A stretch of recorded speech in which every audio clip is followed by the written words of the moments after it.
आपल्या आयुष्यात असा काळ येतो जेव्हा मेहनत करूनही यश मिळत नाही, पैसा टिकत नाही, चिंता वाढत जातात आणि मन निराशेने भरून जातं. आळस, भीती, अपमान, अपयश, नकारात्मक विचार आणि अदृश्य वाईट शक्ती माणसाला आतून कमकुवत करतात. अशा वेळी वाटतं माझं काहीच होणार नाही. पण लक्षात ठेवा, ज्यांचं कोणी नसतं त्यांचा देव असतो. दत्तगुरू, स्वामी आई त्यांचा आधार असतात. ही कथा संकटे, चिंता, गरिबी, आळस आणि अपमान यावर मात करण्याची दिशा दाखवणारी आहे. ही कथा तुम्ही शेवटपर्यंत श्रद्धेने ऐकली तर नक्कीच तुम्हाला असा मार्ग मिळेल ज्याने तुमच्याही नशिबाचे फासे बदलतील आणि चांगले सुखाचे दिवस चालू होतील. दत्तगुरू महाराज आणि श्रीपाद श्री वल्लभ यांचा कृपा आशीर्वाद प्राप्त करण्यासाठी आत्ताच कमेंट बॉक्समध्ये प्रेमाने टाईप करा, श्री गुरुदेव दत्त, श्री स्वामी समर्थ, दिगंबरा दिगंबरा श्रीपाद वल्लभ दिगंबरा. आणि दत्तगुरूंच्या 2 भक्तांना आजची कथा शेअर करा. बघा, दत्तगुरू महाराजांची कृपा आजच्या दिवशी तुमच्यावर होईल.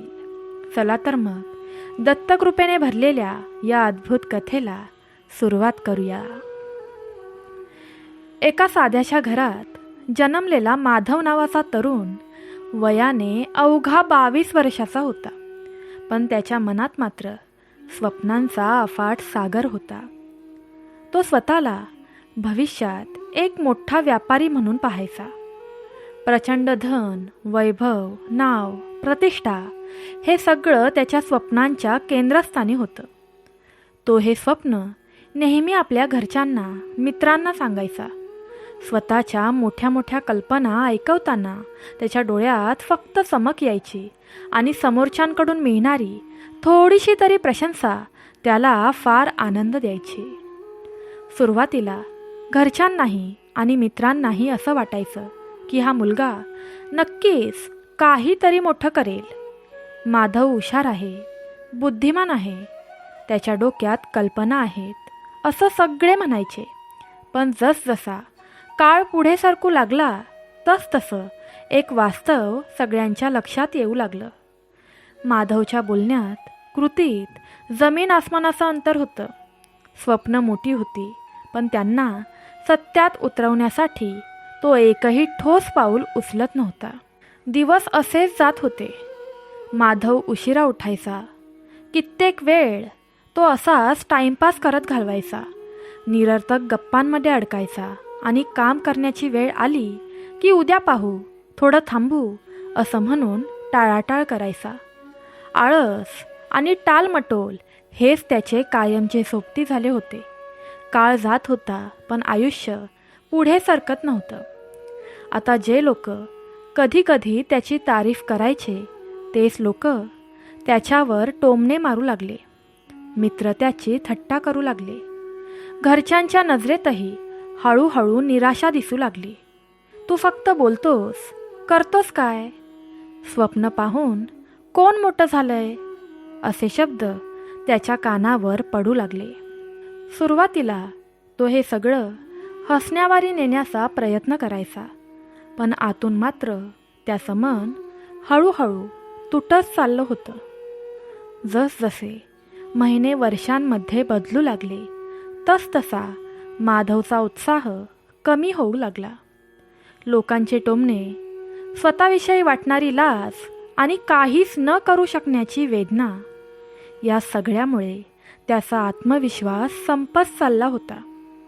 कधी कधी तो एकटाच बसून स्वतःलाच विचारायचा, मी असाच आयुष्यभर राहणार का? माझ्या स्वप्नांचं काय होणार? एके दिवशी त्याच्या आयुष्यातील एक जुना ओळखीचा मित्र त्याला भेटायला आला. माधवची अवस्था पाहून तो म्हणाला, आमच्या गावाजवळ दत्तगुरूंचे परमभक्त एक महात्मा राहतात. ते फार ज्ञानी आहेत, ज्यांचं आयुष्य अडकलंय. जो दिशाहीन झालाय तो त्यांच्या चरणी गेला की त्याला योग्य मार्ग मिळतो. मला वाटतं की तुला एकदा त्यांच्याकडे जायला हवं. हे शब्द ऐकून माधवच्या मनात एक हलकीशी आशेची किरण चमकली. बराच वेळ विचार केल्यानंतर त्याने ठरवलं की तो त्या महात्म्यांना भेटायला जाईल. त्या रात्री त्याला नीट झोपही लागली नाही. मनात प्रश्न होते, शंका होत्या, पण त्याचबरोबर एक वेगळीच ओढ होती. जणू कुणीतरी त्याला हाक देत होतं. दुसऱ्या दिवशी पहाटेच माधव निघाला. चालताना त्याच्या मनात विचारांचा गोंधळ होता. थोड्याच वेळात तो दत्त मंदिराजवळ असलेल्या एका शांत आश्रमात पोहोचला. तिथे एक तेजस्वी शांत चेहऱ्याचे महात्मा ध्यानस्थ बसले होते. त्यांच्या कपाळावर दत्त टिलक होता. डोळ्यात विलक्षण करुणा आणि संपूर्ण वातावरण दैवी शांतीने भरलेले होते. माधव नकळतच त्यांच्या चरणी नतमस्तक झाला. महात्म्यांनी डोळे उघडले आणि अतिशय मृदू स्वरात म्हणाले, या बाळा, दत्तगुरू स्वतः तुला इथे घेऊन आले आहेत. हे शब्द ऐकताच माधवच्या डोळ्यात पाणी आलं. त्याने आपलं मन पूर्णपणे मोकळं केलं. आपली स्वप्न, आपला आळस, लोकांचे टोमणे, आत्मविश्वास हरवण्याची वेदना, सगळं काही त्याने महात्म्यांसमोर मांडलं. शेवटी तो म्हणाला, गुरुदेव, माझी स्वप्न मोठी आहेत, पण मी काहीच करू शकत नाही. कृपया मला योग्य मार्ग दाखवा. महात्म्यांनी शांतपणे त्याच्याकडे पाहिलं. क्षणभर डोळे मिटले आणि हळूच म्हणाले, माधवा, तुझी अडचण वेगळी नाही, पण उपाय दत्तगुरूंच्या कृपेने नक्की मिळेल. इथूनच सुरू होतो माधवच्या आयुष्याचा खरा प्रवास. भक्तांनो, तुम्ही इथपर्यंत ही कथा ऐकलीच आहे, तर आज मी मनापासून विनंती करते, आजची कथा शेवटपर्यंत नक्की ऐका. बघा, दत्तगुरू महाराज तुमच्या जीवनात सुखाचा चमत्कार नक्की करणार. आणि आजची कथा तुम्हाला आवडत असेल तर नक्कीच लाईक करा. महात्म्यांचे शब्द ऐकून माधव शांत झाला. आश्रमातील वातावरणच काहीसं वेगळं होतं. मंद वारा वाहत होता. दत्त मंदिरातून येणारा अगरबत्तीचा सुगंध मनाला स्थैर्य देत होता. महात्म्यांनी माधवकडे करुणेने पाहिलं आणि म्हणाले, माधवा, जगात प्रत्येक माणसाच्या मनात स्वप्न असतात, पण स्वप्न पाहणारे खूप असतात, ती पूर्ण करणारे फार थोडे. फरक एकाच गोष्टीत असतो, कृतीत. दत्तगुरू नेहमी म्हणतात, फक्त इच्छा पुरेशी नसते, प्रयत्नाला श्रद्धेची जोड लागते. माधव लक्ष देऊन ऐकत होता. महात्म्यांनी पुढे सांगायला सुरुवात केली. सर्वात पहिला आणि शक्तिशाली नियम म्हणजे सतत शिकत राहा. जो माणूस शिकणं थांबवतो तो मागे पडतो. तुला माहीत आहे का, जगात जे लोक आज यशस्वी आहेत ते रोज स्वतःला थोडंसं तरी सुधारत असतात. ज्ञान हीच खरी संपत्ती आहे. जितकं जास्त ज्ञान तितके योग्य निर्णय आणि तितक्या अधिक संधी. माधव मनात विचार करू लागला, मी खरंच कधी काही शिकायला वेळ दिला आहे का? महात्म्यांनी त्याच्या मनातील प्रश्न ओळखल्यासारखं पुढे म्हणाले, शिकण्यासाठी अख्खा दिवस लागत नाही.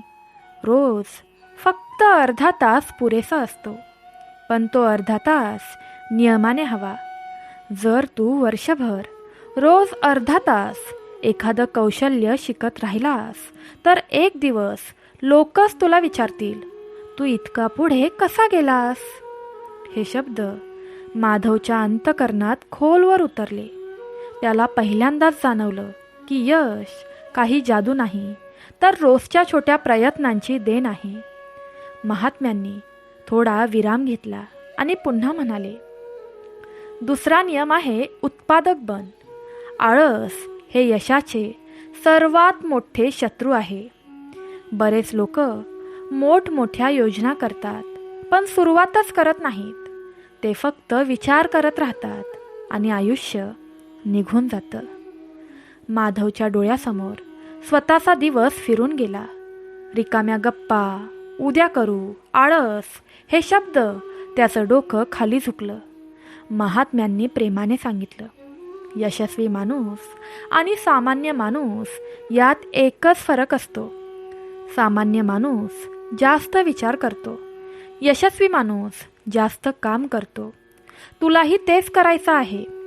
रोज सकाळी उठल्यावर स्वतःला विचार, आज मला काय साध्य करायचं आहे, आणि दिवस संपल्यावर प्रामाणिकपणे तपास, मी ते केलं का.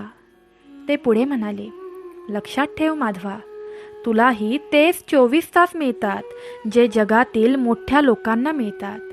फरक एवढाच की ते प्रत्येक मिनिटाचा उपयोग करतात. माधवच्या मनात काहीतरी हलू लागलं. त्याला वाटलं, कदाचित मी आत्तापर्यंत वेळेचा अपमानच करत होतो.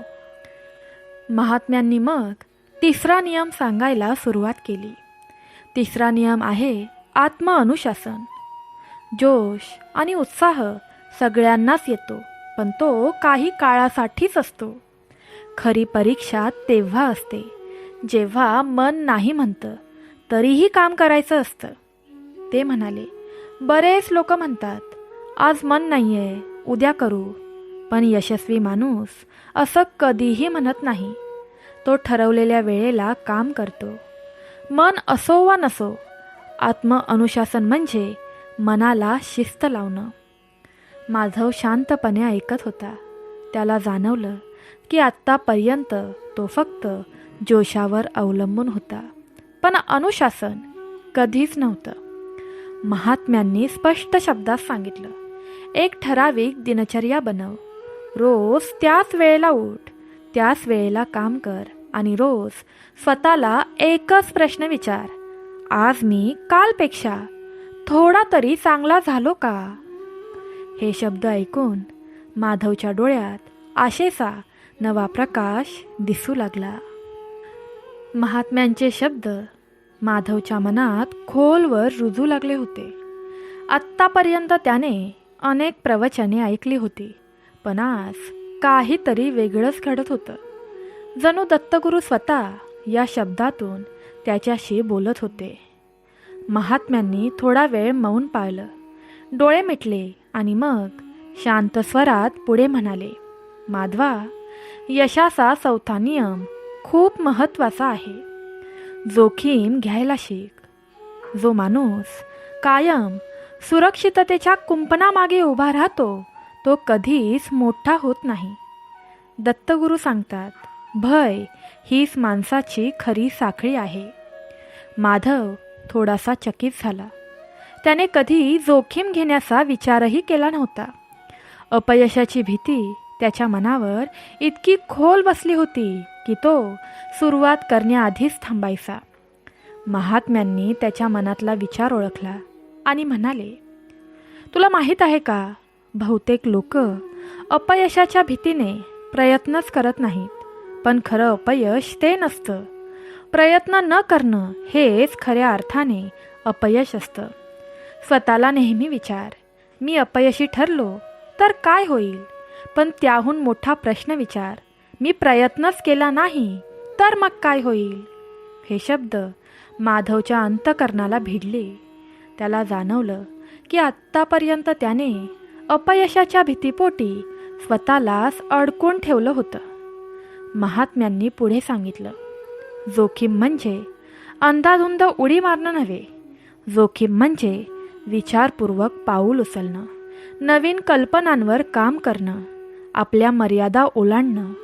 जेव्हा तू तुझ्या आरामक्षेत्राबाहेर पडतोस तेव्हाच तुझी खरी वाढ सुरू होते.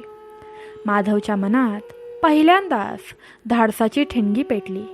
महात्म्यांनी मग 5वा नियम सांगायला सुरुवात केली. 5वा आणि अत्यंत शक्तिशाली नियम आहे, स्वतःवर विश्वास ठेव. माधवा, लक्षात ठेव, जग आधी तुझ्यावर विश्वास ठेवत नाही. तू स्वतःवर विश्वास ठेवला की जग तुझ्या मागे येतं.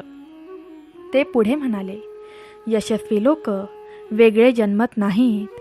त्यांच्याही आयुष्यात अडचणी, अपयश, संकट असतात. पण एक गोष्ट त्यांना वेगळं बनवते, स्वतःवरचा विश्वास. जर तू स्वतःच म्हणत राहिलास की माझ्याकडून होणार नाही, तर खरंच होणार नाही. पण जर तू ठामपणे म्हणालास मी करू शकतो, तर अडथळेही बाजूला सरकतात. माधवला आठवलं किती वेळा त्याने स्वतःलाच कमी लेखलं होतं, लोकांच्या बोलण्यावर विश्वास ठेवला होता. महात्म्यांनी सावध केलं, नेहमी नकारात्मक लोकांपासून दूर राहा. जे लोक कायम बहाणे काढतात, जे स्वतः काहीच करत नाहीत आणि इतरांनाही थांबवतात, त्यांच्यामुळे तुझी विचार करण्याची क्षमता लहान होते, आत्मविश्वास कमी होतो आणि वेळ वाया जातो. ते पुढे म्हणाले, 5 आळशी लोकांमध्ये बसलास तर 6वा तूच होशील, पण 5 सकारात्मक मेहनती लोकांमध्ये राहिलास तर तुझीही दिशा बदलेल. माणूस जसा संगत करतो तसाच बनतो. माधव आता पूर्णपणे गुंग झाला होता. त्याला जाणवत होतं की आज त्याचं आयुष्य वळण घेत आहे. महात्म्यांनी शेवटचा 6वा नियम सांगितला, आणि शेवटचा नियम, कधीही हार मानू नकोस. सातत्य ठेव. यश एका रात्रीत मिळत नाही. रोज थोडं थोडं काम केलंस तरी एक दिवस तेच मोठं रूप घेईल. ते म्हणाले, प्रत्येक अपयश ही एक शिकवण असते. जो माणूस पडतो आणि पुन्हा उठतो तोच पुढे जातो. यशाच्या उंबरट्यावर येऊन थांबतात, कारण त्यांना वाटतं आता काहीच होत नाही. पण जर ते थोडं अजून थांबले असते तर कदाचित तोच क्षण त्यांच्या आयुष्याचा वळणबिंदू ठरला असता. महात्म्यांनी दत्तगुरूंच्या चरणांकडे पाहत म्हटलं, माधवा, दत्तगुरू सांगतात, नियम, अनुशासन, सातत्य आणि श्रद्धा या 4 गोष्टी असतील तर यश नक्कीच मिळतं. इतकं सांगून महात्मे थांबले. माधवच्या डोळ्यात पाणी होतं, पण ते दुःखाचे अश्रू नव्हते, ते आशेचे, नव्या जन्माचे होते. महात्म्यांनी शेवटी स्पष्ट शब्दात सांगितलं, आता तुझ्या पुढे 2 मार्ग आहेत. एक, आज ऐकलेली ही सगळी वाक्य, हे सगळे शब्द विसरून पुन्हा जुनंच आयुष्य जग. किंवा दुसरा, आजपासूनच हे नियम आचरणात आण आणि स्वतःचं भविष्य बदल. माधव उठला, महात्म्यांच्या चरणी नतमस्तक झाला. मनोमन ठरवलं, आजपासून मी बदलणार. पण हा बदल लगेच सोपा नसतो. माधव नियम प्रत्यक्षात कसा उतरवतो, दत्तगुरूंची कृपा त्याला कशी जाणवते आणि त्याच्या आयुष्यात खरे चमत्कार कधी घडतात. तर भक्तांनो, महात्म्यांच्या चरणी नतमस्तक होऊन माधव आश्रमाबाहेर पडला. तेव्हा तोच माधव राहिला नव्हता. शरीर तेच होतं, परिस्थिती देखील तीच होती, पण मन बदलत होतं. चालताना त्याच्या मनात महात्म्यांचे शब्द पुन्हा पुन्हा घुमत होते. स्वप्न पाहणारे खूप असतात, पण नियमाने, अनुशासनाने चालणारेच यशस्वी होतात. त्या दिवसापासून माधवने एक ठाम निर्णय घेतला, मी आता फक्त विचार करणार नाही, मी कृती करणार. पहिल्या दिवशीच त्याने स्वतःसाठी एक साधी दिनचर्या ठरवली. पहाटे लवकर उठणं, थोडा वेळ दत्तगुरूंचं स्मरण आणि मग ठरवलेलं काम. सुरुवातीला फार अवघड गेलं, पण मन म्हणायचं, आज नको, उद्यापासून करू. आळस पुन्हा पुन्हा डोकं वर काढायचा, पण त्या क्षणी महात्म्यांचे शब्द आठवायचे. मन नाही म्हणालं तरीही काम करायचं, हाच आत्मअनुशासनाचा खरा अर्थ. माधव स्वतःशीच लढू लागला. दररोज तो किमान अर्धा तास नवीन गोष्टी शिकू लागला. व्यवसाय, व्यवहार, अनुभव. पूर्वी जो वेळ तो निरर्थक गप्पांमध्ये घालवायचा, तोच वेळ आता स्वतःच्या स्वप्नांसाठी देऊ लागला. काही दिवसांनी घरच्यांना बदल जाणवू लागला. तो उशिरा उठत नव्हता, काम टाळत नव्हता, डोळ्यात पुन्हा आत्मविश्वास दिसू लागला. पण आयुष्य परीक्षा घेतच असतं. काही वेळा त्याच्या प्रयत्नांना अपयश आलं. छोट्या गुंतवणुकीत तोटा झाला. लोकांनी टोमणे मारले. काही जण असेही म्हटले की हे तुझ्यानी होणार नाही. क्षणभर माधव डगमगला. पण लगेच त्याला महात्म्यांचे शब्द आठवले. अपयश म्हणजे शेवट नाही, तो तर शिकवण असतो. तो पुन्हा उभा राहिला. यावेळी त्याने हार मानली नाही. चूक ओळखली, दुरुस्ती केली आणि पुढचं पाऊल अधिक विचारपूर्वक टाकलं. हळूहळू गोष्टी बदलू लागल्या. लहानसा व्यवसाय उभा राहिला. काम प्रामाणिक होतं. मेहनत सातत्याने होती. लोकांचा विश्वास मिळू लागला. ज्या लोकांनी कधी त्याची थट्टा केली होती तेच लोक आता म्हणू लागले, माधव खूप बदललाय, हा खरंच काहीतरी करतोय. माधव मात्र आतून शांत होता, कारण त्याला माहिती होतं हा बदल माझा नाही, ही दत्तगुरूंची कृपा आहे. एके दिवशी तो पुन्हा आश्रमात गेला. महात्म्यांच्या चरणी नतमस्तक झाला. डोळ्यात कृतज्ञतेचे अश्रू होते. महात्म्यांनी त्याच्याकडे पाहून फक्त एवढंच म्हटलं, माधवा, मी काहीच केलं नाही, तू स्वतःला बदललंस आणि दत्तगुरु कृपा त्यावर आपोआप झाली. माधवच्या अंतकरणात एकच वाक्य कोरलं गेलं, ज्यांचं कुणी नसतं त्यांचा देव असतो. आज माधव यशस्वी होता. पैसा आला होता, नाव मिळालं होतं, पण त्याहून मोठं काहीतरी त्याला मिळालं होतं, ते म्हणजे स्वतःवरचा विश्वास. भक्तांनो, फक्त स्वप्न पाहून आयुष्य बदलत नाही. शिकणं, अनुशासन, धैर्य, सातत्य आणि स्वतःवर विश्वास या गोष्टींना श्रद्धेची जोड दिली तर दत्तगुरू नक्कीच मार्ग दाखवतात. तर प्रेमळ भक्तांनो, आजची ही कथा इथेच संपत आहे. तुम्हाला आजची कथा कशी वाटली हे नक्की आम्हाला कमेंट करून सांगा. तुम्हाला जर आजची कथा आवडली असेल तर हो, आजची कथा आवडली हे नक्की आम्हाला सांगा. आजची कथा सांगताना माझ्याकडून काही चुकी झाली असल्यास प्रेमाने मला क्षमा करा. सर्वांनी तुमची काळजी घ्या.